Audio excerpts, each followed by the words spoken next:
E saindo, Jesus foi, como de costume, para o Monte das Oliveiras.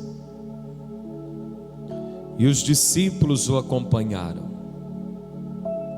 Chegando ao lugar escolhido, Jesus lhes disse: orem, para que vocês não caiam em tentação.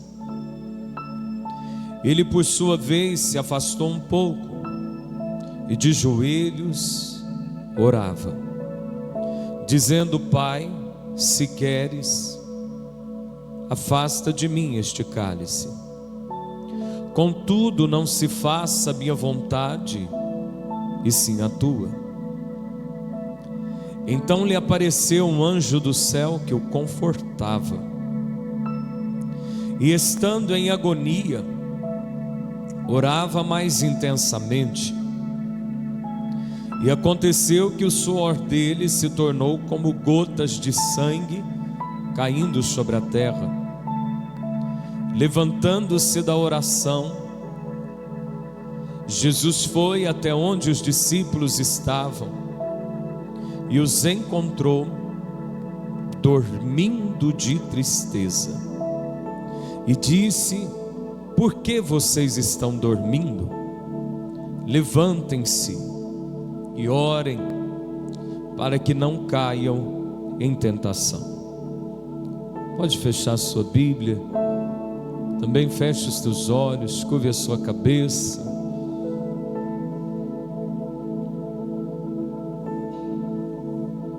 E ore comigo dizendo: Espírito Santo, eu submeto ao poder da palavra as preocupações, as distrações, as minhas emoções. Nesse instante, eu me consagro ao Senhor para ouvir a tua voz, receber a minha bênção e sair daqui nessa noite debaixo do favor dos céus. Amém. O evangelista Mateus, ele vai anotar que num determinado momento os discípulos estão com Jesus num barco. Só que Jesus, que vivia uma vida muito corrida, ele cansa, ele tinha a sua humanidade, e Jesus vai para a proa do barco e vai dormir. Só que enquanto Jesus está dormindo, aquele barco é assolado por fortes ondas. Eu creio que isso vem de uma maneira um pouco de repente, e a água vai entrando no barco, e os discípulos desesperam, e eles não sabem muito o que fazer, e eles vão e despertam Jesus dizendo: Senhor, ajuda-nos, porque vamos perecer. E Jesus naquela hora dá uma despertada. Imagina uma pessoa acordar com despertador, agora imagina uma pessoa acordar com o desespero de outra pessoa. Eu creio que Jesus, coração agitado, levanta-se, bota no canto do barco, e Jesus estende a mão e dá uma ordem: mar, acalme-se, vento, fique quieto. E a Bíblia diz que naquela hora há uma grande bonança. Aquele barco então segue o ritmo natural, e quando ele chega, ele vai atracar em Gadara, na praia de Gadara. E as primeiras pessoas que vêm ao encontro são dois homens endemoniados, os gadarenos.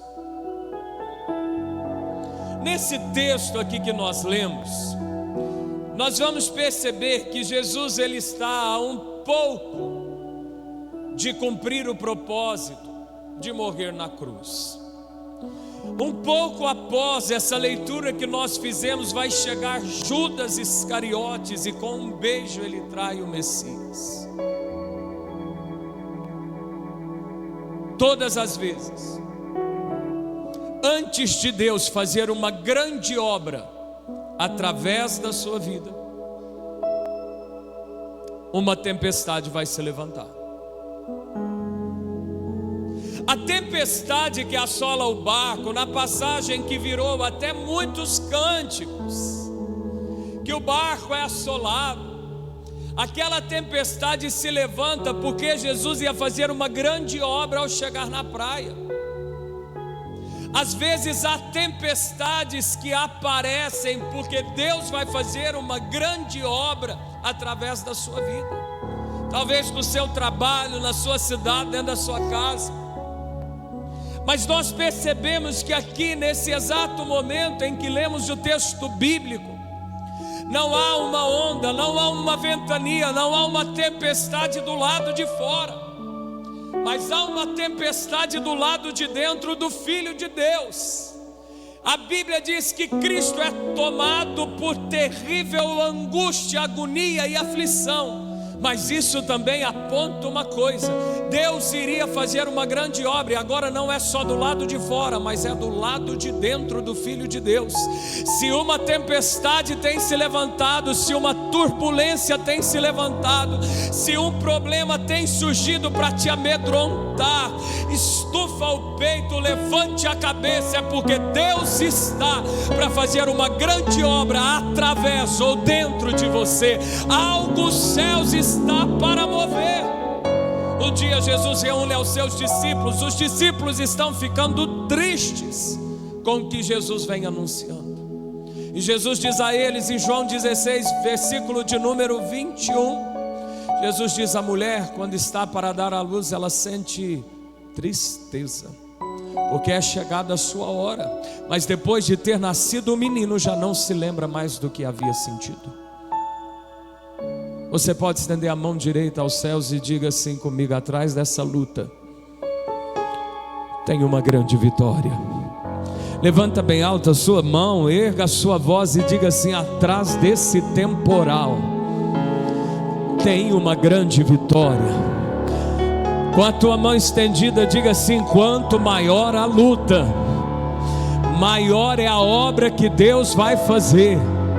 Diga assim: atrás de Golias tem um reinado me esperando. Diga assim: atrás desse problema tem uma surpresa de Deus. Diga assim: atrás dessa tristeza tem cânticos de alegria por aí. Se você crê, aplauda ao Senhor nessa noite. Tem algo de Deus vindo por aí na sua vida. Aleluia. Jesus, a Bíblia diz que ele foi. Aqui narra, Lucas descreve o Monte das Oliveiras, mas vai haver em outros evangelhos, citando um monte chamado Getsêmani. Jesus tinha o costume de ir para lá, e Jesus tinha costume de ir para lá orar. Jesus tinha vez que ele passava a madrugada no Getsêmani. O interessante é que o nome Cristo significa ungido. Repita comigo: Jesus significa Salvador, Cristo significa ungido. Repita comigo: Salvador, ungido. O Getsêmani, ele era um lugar que era cheio de oliveiras. E oliveiras dá, qual fruto que a oliveira dá? Azeitona.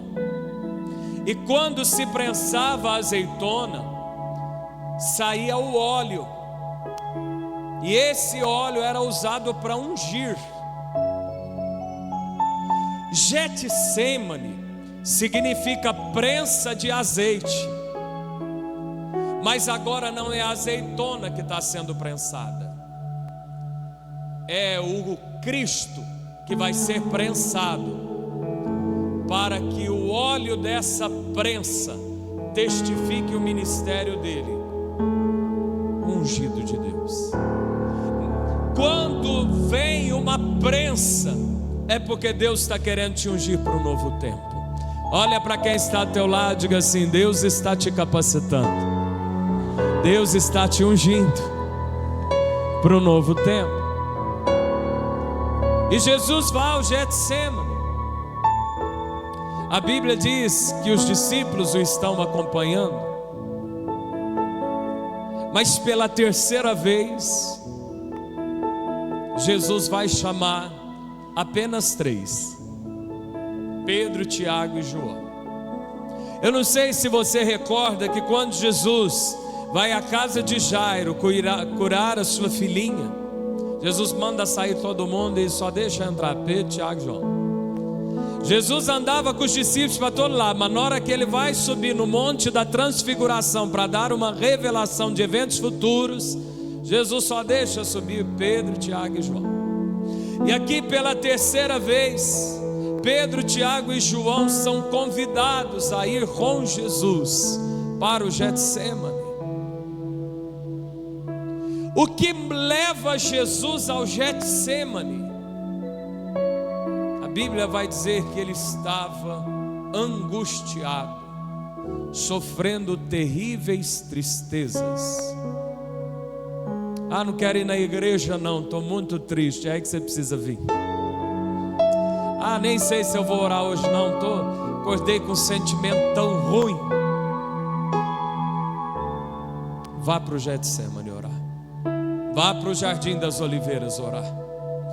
Jesus, ele nos mostra que as dificuldades, assim como as vitórias, devem ser uma isca para nos levar para o ambiente da oração.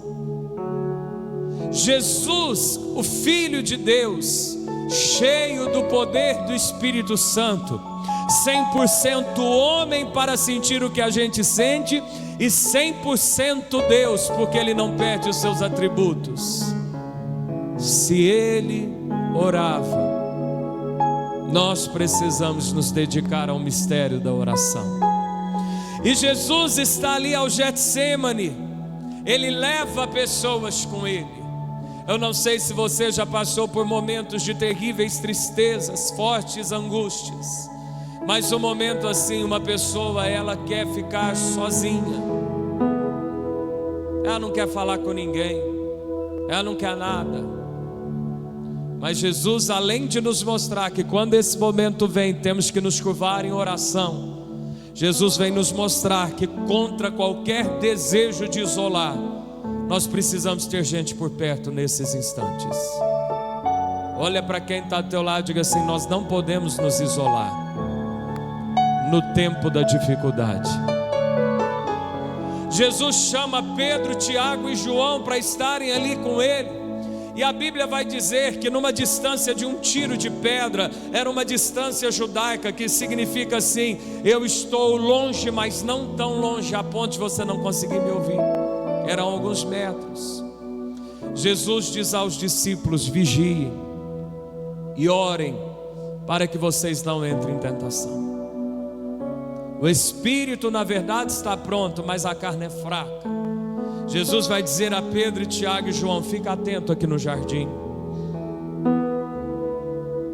Fica atento o que está acontecendo. Fica atento o que você anda passando. Fica atento. Fica atento com esse desânimo que bateu. Fica atento, vigia. Jesus diz assim: vigia, porque em momentos de dificuldade há uma grande vulnerabilidade. E em momentos em que nós ficamos tão vulneráveis e frágeis, nós corremos o risco de nos distrair com várias coisas. Vigiem e orem para que vocês não entrem em tentação. O Espírito está pronto. Que Espírito? Não é o Espírito Santo, é o Espírito dentro de nós. O Espírito está pronto. Só que a carne, a nossa natureza, ela é muito fraca. A gente pode correr o risco de nos afastar do que Deus tem para nós muito fácil. A gente pode correr o risco de nos distrair com o pecado de uma maneira muito fácil. E Jesus diz para eles: vigiem e orem para que vocês não entrem em tentação. O espírito está pronto, mas a carne é fraca. E Jesus então, a um tiro de pedra, ele vai orar. A alguns metros Jesus vai orar. Tem coisas que é você que vai passar, mas é melhor ter gente por perto do que passar sozinho. Tem coisas que ninguém vai passar por você, mas é melhor ter gente perto ainda que sem entender nada, mas é melhor. Jesus então vai orar, e Jesus vai fazer uma oração que tanto Mateus, quanto Marcos, quanto Lucas escreve uma pequena frase do que Jesus ora. Mas Jesus não ora apenas isso que eles narram, porque Jesus ficou 1 hora orando. Mas eles conseguem escutar alguma coisa, porque estão a um tiro de pedra. E eles escutam Jesus falando assim, eu não sei se é no início, no meio ou no final da sua primeira oração. Mas Mateus diz que Jesus ora assim: meu Pai, se for possível, afasta de mim este cálice. Pastor, o que é cálice? Cálice é um copo, é uma taça. Só que cálice no Antigo Testamento representa o julgamento de Deus, a ira de Deus, a fúria de Deus contra o pecado. Jesus sabe que o que estava por vir sobre ele, além da morte de cruz, era carregar o pecado da humanidade, e era também viver uma coisa que em toda a eternidade o Filho não viveu com o Pai, ficar afastado, porque o pecado separa o ser humano de Deus. Jesus ora: meu Pai, se possível, afasta de mim esse sofrimento de carregar o pecado da humanidade, mas não por causa do pecado, porque isso vai me afastar do Senhor, algo que eu nunca vivi em toda a eternidade. Só que Jesus termina a oração dizendo, e Mateus anota isso, e Lucas anota isso: mas que não seja feita a minha, somente a tua vontade. É por isso que Jesus nos ensina a fazer a oração do Pai Nosso. É uma oração que deve ser um modelo na nossa vida. Eu e você precisamos acordar e pedir: venha o teu reino. Nós somos acostumados com democracia. Democracia, um escolhe, um dá um palpite, mas reino não. Reino, um decide, os outros obedecem. Jesus não nos ensina a orar: Senhor, que venha a tua democracia. O que eu concordar eu faço, mas o que eu não gostar eu faço do meu jeito. Não, Jesus nos ensina a orar: venha o teu reino. O que o Senhor quer? Manda, que o teu servo ouve e obedece. Nós precisamos orar para que a vontade de Deus seja feita, e muitas vezes nós vamos saber qual é a vontade de Deus. Pergunta para mim: como, pastor? Quando ela bater de frente com a sua. Porque geralmente nós temos uma tendência de não querer a vontade certa de Deus. Jesus faz essa oração. Volto a repetir, no primeiro momento Jesus diz assim: meu Pai, se for possível, me tira disso aqui. Quem nunca pediu para Jesus tirar de uma prova? Você já pediu para Jesus tirar você dessa prova? Aí Jesus, ele levanta, porque ele se pôs de joelho. Tem muito jeito que a gente pode orar. Ezequias está doente, ele ora virado para a parede, ele está deitado na cama. Salomão, ele ora de pé com as mãos estendidas. Tem muito jeito de orar, mas parece que tem uma hora que a gente está tão moído e tão quebrado pelos problemas, que não tem outro caminho a não ser escorregar as pernas e se prostrar de joelhos diante do Senhor. Parece que as orações mais fortes, mais intensas, a gente faz de olho fechado e de joelho. Jesus então levanta e ele volta aos discípulos, e a Bíblia vai dizer que nessa hora está ninguém dormindo, está ninguém acordado, está ninguém orando, está tirando um bom cochilo, cansados. Esses homens andavam demais com Jesus. Jesus tinha uma rotina muito intensa, estava cansado dessa correria da obra. Mas mais do que isso, a Bíblia diz que eles estavam cansados de tristeza. Eu não sei se a gente sabe o que é isso. Eu tenho certeza que você já pode ter ficado cansado fisicamente, cansado emocionalmente por um problema, mas eu não sei se a gente entende muito bem o que é ficar cansado de tristeza. Os discípulos pegaram no sono. Jesus chega para eles, sacode e diz assim: mas agora tinha 3. Eu quero chamar a sua atenção para uma questão de quantidade aqui. Tem uma multidão seguindo Jesus. Jesus chama 3 para ir com ele, mas agora Jesus vai olhar para Simão, para Pedro. Jesus vai dizer a Pedro: nem uma hora. Mas Jesus o chama de Simão, porque Simão era o nome de Pedro antes de Jesus dar uma mexida na história dele. Simão representa a velha natureza. Simão representa a carne, que muitas vezes não quer submeter ao Espírito. Nem uma hora vocês conseguiram ficar atento orando comigo? E Jesus mais uma vez diz: vigie e ore para que não entre tentação. Só que agora a Bíblia vai dizer que Jesus está agoniado. Agoniado. Já se sentiu agoniado em algum momento?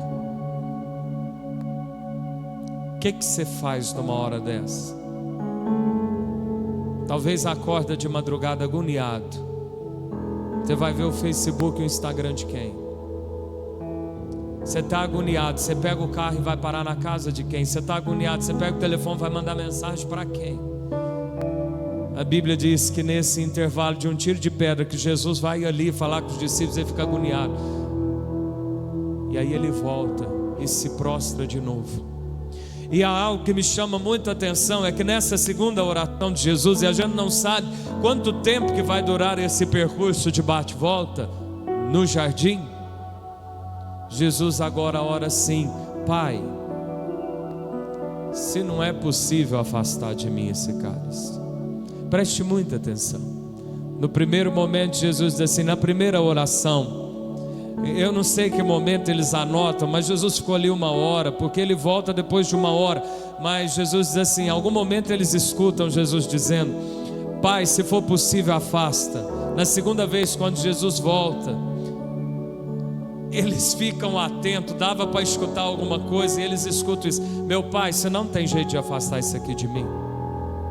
Preste atenção. A oração sempre vai mudar alguma coisa. A oração sempre vai intervir na terra. A oração sempre vai fazer alguma coisa. Oração agita as coisas. Oração move coisas. Oração transforma ambientes. Mas se a oração não transformar algo do lado de fora, é porque Deus está interessado que essa oração transforme algo do lado de dentro. Na primeira oração, Jesus está pensando em deixar o cálice. Na segunda oração, Jesus já sentiu que não tinha como deixar o cálice. Algo está mudando do lado de dentro de Jesus. Olha para quem está do seu lado e diga assim: toda oração vai ter resposta. E quando não muda o que está do lado de fora, ela está mudando algo do lado de dentro. Jesus se desperta nesse momento. E a Bíblia vai dizer, mas aqui é só Lucas que narra isso. E os outros discípulos não anotam isso. É porque está lá 5 amigos, tem 5 pessoas assistindo um jogo de futebol. Parece que cada um está olhando para um canto, cada um está observando alguma coisa. Você está conversando com alguém, sentado lá fora de casa, um vê uma coisa, outro vê outra. Mas parece que tem algumas coisas que nos chamam a atenção. E tem uma coisa que vai chamar a atenção de Lucas. Os olhos de Lucas, os olhos espirituais de Lucas se abrem. E Jesus percebe, e Lucas, percebe que quando Jesus está agonizando nessa oração, um anjo de Deus aparece para confortá-lo. Nem tudo é demônio que faz, mas você pode ter certeza que quando você se mover a orar, o que vai aparecer é anjo de Deus para te ajudar. A Bíblia diz que anjos são ministros de Deus que trabalham em favor dos que vão herdar a salvação. Alguém aqui vai ser salvo? Alguém aqui vai para o céu? Levanta a sua mão. Então diga assim comigo: tem muitos anjos esperando eu orar ao Pai para trabalharem a meu favor.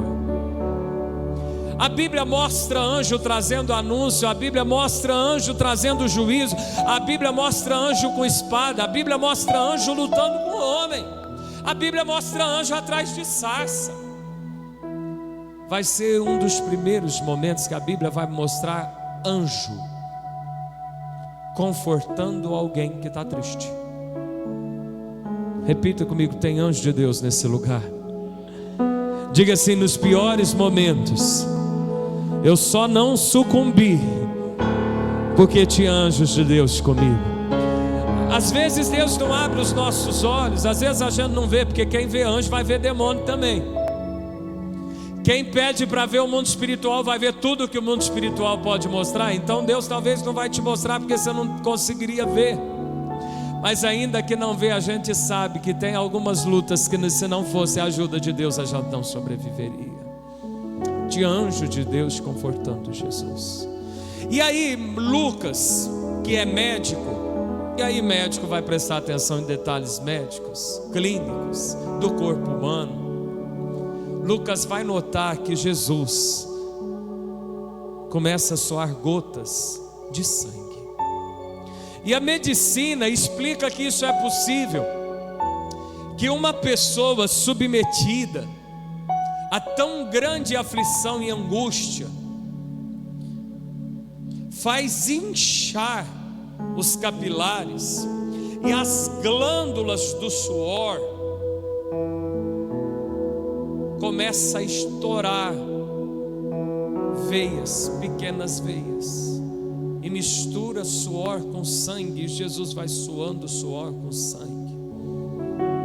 E naquele momento Jesus chega para os discípulos e diz assim: basta, vamos. Preste muita atenção. Às vezes vem um temporal porque tem uma grande bênção chegando, porque Deus vai fazer alguma coisa com a sua vida, através da sua vida, em algum lugar. Às vezes vem tempestades como respostas de oração. Não, ninguém pede tempestade, mas elas vêm como resposta de oração para te mostrar que Deus vai fazer alguma coisa. Só que há momentos, como eu disse, que vem porque Deus quer fazer alguma coisa dentro de você. Mas nesses momentos de extrema pressão, o que o diabo quer, a gente não está aqui para falar dele, mas ele tem uma intenção. O que o diabo quer que você desista. O que o diabo quer que você fale: eu não quero mais nada com Deus. Toda a intenção do diabo não era com os filhos de Jó. O diabo não estava nem ligando para a esposa de Jó. O diabo queria era que Jó se afastasse de Deus. Nesse momento o diabo percebe, e aqui eu quero fazer uma retrospectiva com Cristo. O diabo percebe, talvez numa retrospectiva de fim de ano, que o Messias não veio como filho da Joquebede, não era Moisés, porque naquela época o diabo tentou matar muitos meninos, achando que o Messias seria um daquelas crianças, mas não era. O diabo percebe então que alguma coisa estranha acontece. Uma grávida uma virgem vai engravidar. O diabo percebe que tem uma coisa diferente aqui. E então se levanta uma fúria para matar as crianças. O diabo percebe que não dá para matar as crianças. Provavelmente Jesus perde o seu pai, mas aquilo lá não lhe causa tantas dores. O diabo não consegue mexer no emocional de Cristo. O diabo leva Jesus no pináculo do templo para testar Deus. O diabo tenta Jesus de toda maneira, com sucesso, com o poder, mas não consegue. Ele percebe que Jesus está perto de entregar a sua vida. O diabo então vem com toda a força, não aparece no Getsemane, mas vem em força de pressão, em força para desistir, a ponto do Cristo dizer: se for possível, me livra desse negócio. Quando a luta se torna mais intensa, é porque está com horas contadas, tempo muito perto de Deus fazer o que Ele vem prometendo há muito tempo realizar na sua vida. A pressão está muito grande, é porque está muito perto de Deus fazer o que Ele prometeu queria fazer. Então o inimigo joga todas as forças aqui no Getsemane sem aparecer. mas ele joga todas as forças para ver se o ungido de Deus desistiria.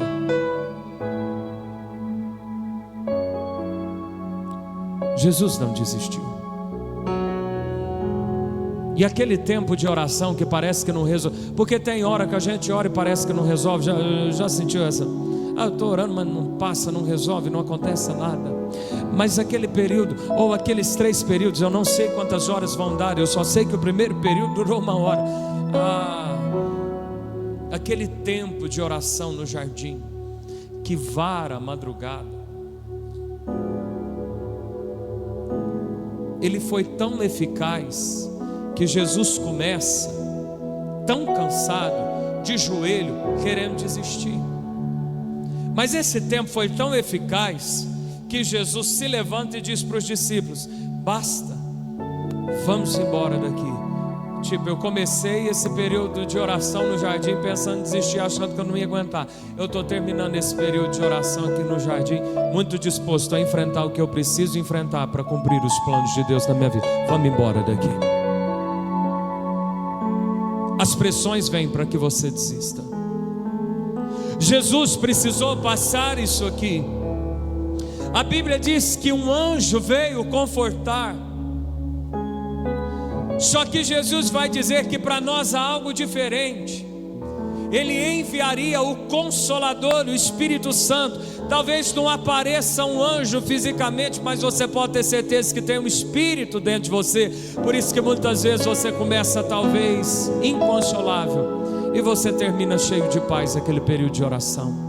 Você pode começar aquele período de oração muito mal, sem ter palavras, mas você termina já como um leão saindo ali daquele período de oração. É porque o Espírito Santo aparece nesses momentos para trazer conforto. Jesus suou gotas de sangue, e cada derramamento de sangue de Jesus, Jesus derramou sangue em 7 momentos, e cada derramamento do sangue de Jesus, ele tem um significado. E justamente o derramamento de sangue no Getsêmani, ele tem um sentido de dizer que eu posso usar. Jesus sua gotas de sangue para vencer a vontade de desistir. Jesus sua gotas de sangue para vencer a vontade de não cumprir o plano do Pai. Esse sangue, ele hoje é uma senha de vitória. Ele é uma ferramenta de autoridade, de poder, quando a gente quer desistir, quando a gente acha que o caminho está muito estreito e a porta apertada demais, quando a gente fica pensando se vale a pena ir na igreja ou não, se vale a pena dizimar ou não, se vale a pena orar ou não, se vale a pena servir a Deus ou não. Por que eu sirvo a Deus? Esse sangue, ele é usado nesse momento. Jesus suou gota de sangue, mas você não precisa suar. Nós só podemos hoje em autoridade dizer: eu invoco o sangue que Jesus suou no Getsêmani, e por esse sangue eu venço toda a tentação. Eu não vou desistir, eu não vou recuar. Jesus suou gotas de sangue. Daqui um pouco aparece a turba dos malfeitores, o aprisiona, passa um dia de julgamento. Na sexta-feira, Jesus, ele é entregue na cruz, parece sozinho, mas ele dizia: eu não estou só, porque o Pai está comigo. No domingo, na madrugada, Jesus ressuscita, os discípulos chegam no túmulo, ele não estava mais lá. Talvez só falta 3 dias, talvez é só horas contadas, talvez está muito perto de você triunfar e viver tudo aquilo que antes de você nascer já havia sido anunciado. Por isso nós podemos hoje nos levantar em vitória, receber a autoridade e o poder desse sangue e dizer: eu vou resistir, eu vou aguentar, porque aquele que venceu, ele me dá vitória. Eu não vou parar com Cristo, eu vou triunfar também. Talvez é só um final de semana a mais. O que você não pode abrir mão, desistir daquilo que Deus colocou nas suas mãos. Vamos ficar de pé no nome de Jesus.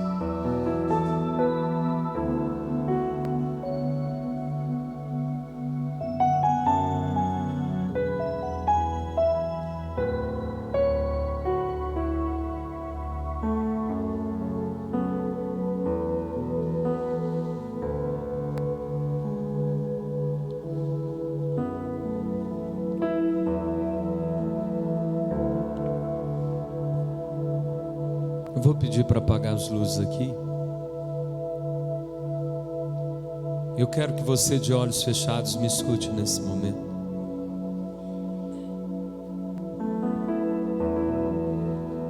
Você que porventura esteja sofrendo muitas pressões,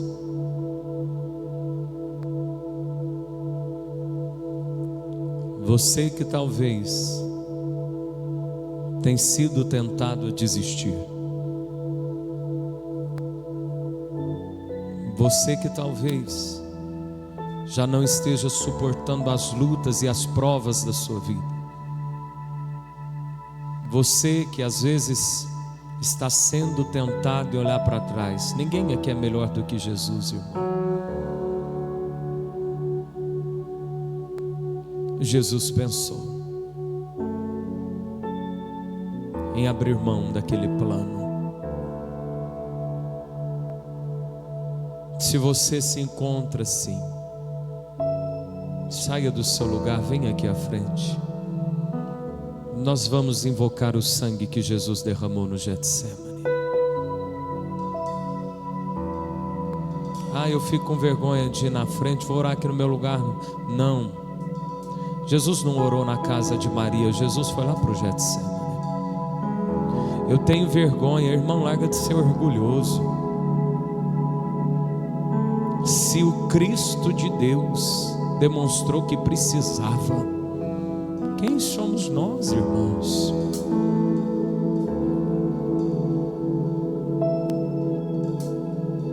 Você que às vezes está pensando que não está valendo a pena fazer coisa certa, porque parece na verdade quem faz coisa errada é que dá certo. Saia do seu lugar, venha diante da presença do Altíssimo.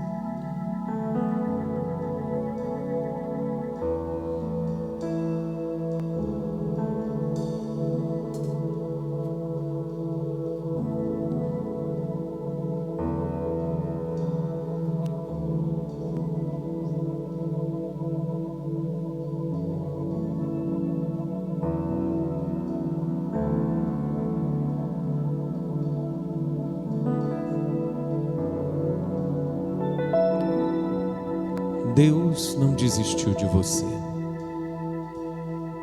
Jesus foi o maior investimento de Deus nas nossas vidas.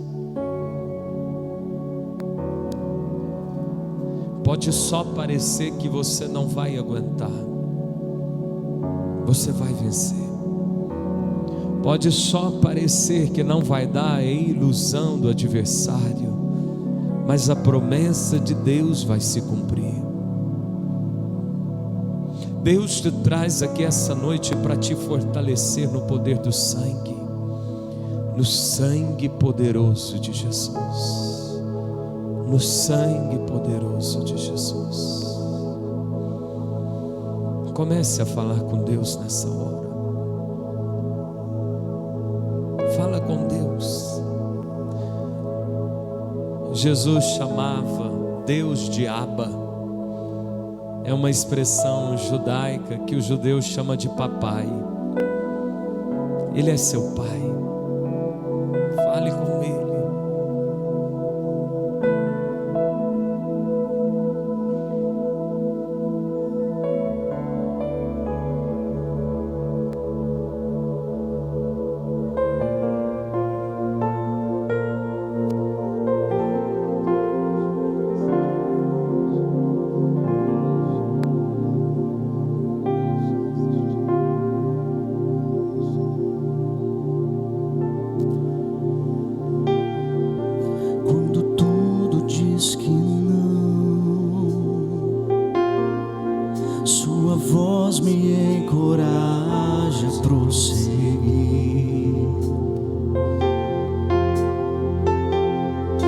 Quando tudo diz que não, ou parece que o mar não vai se abrir,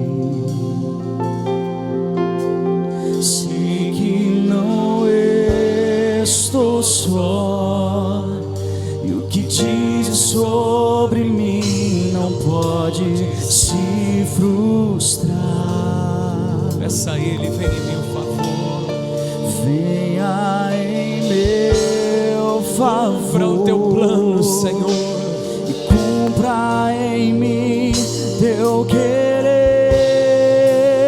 O Deus do impossível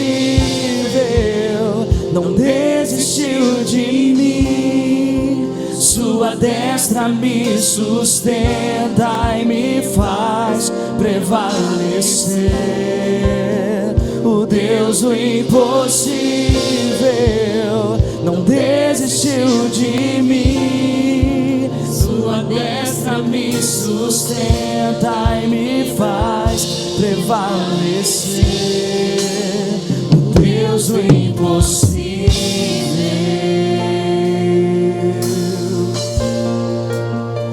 Deus do impossível. Ele não desistiu de você.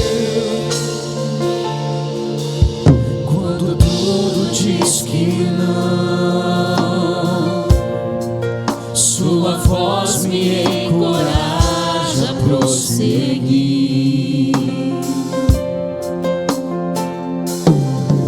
Quando tudo diz que não, ou parece que o mar não vai se abrir, sei que não estou só, e o que dizes sobre mim não pode se frustrar. Venha em meu favor.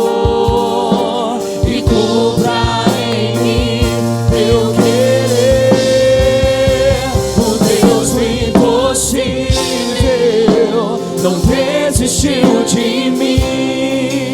Sua destra me sustenta e me faz prevalecer. O Deus do impossível não desistiu de mim. Sua destra me sustenta e me faz prevalecer. O Deus do impossível. Coloque a mão no seu coração. Diga assim: Pai, que seja feita somente a tua vontade na minha vida, no meu futuro, como ela é feita aí nos céus.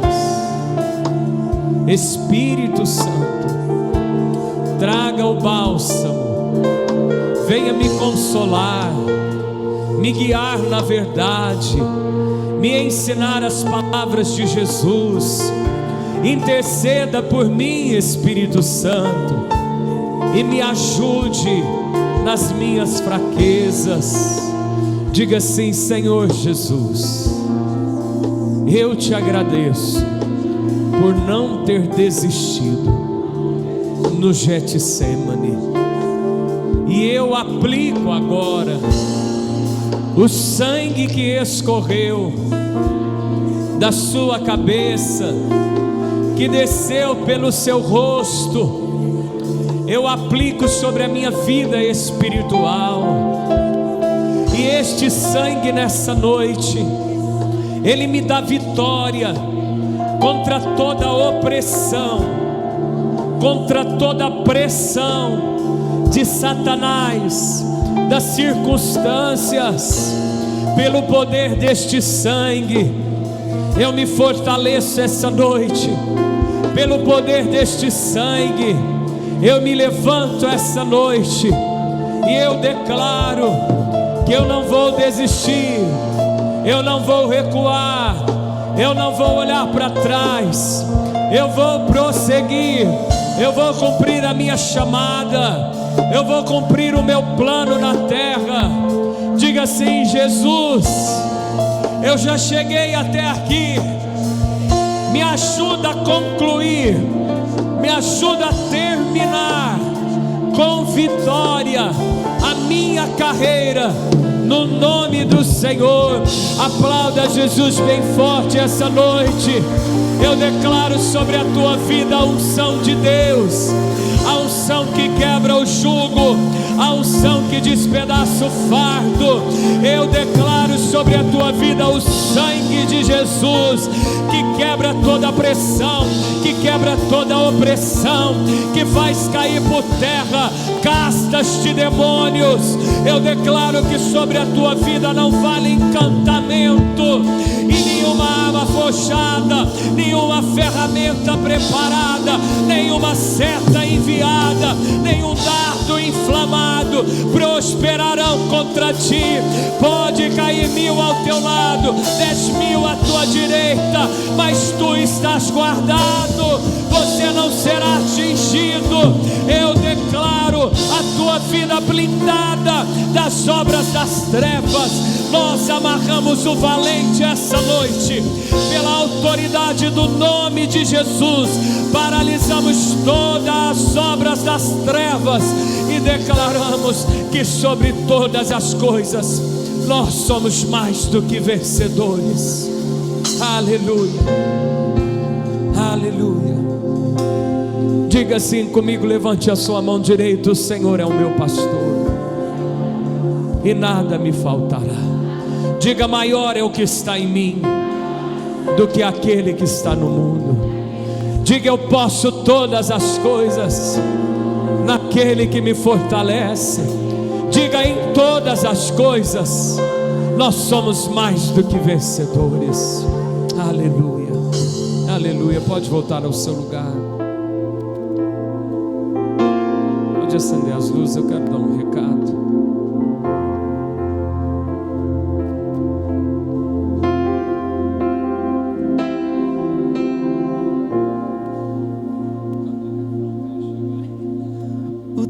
Do impossível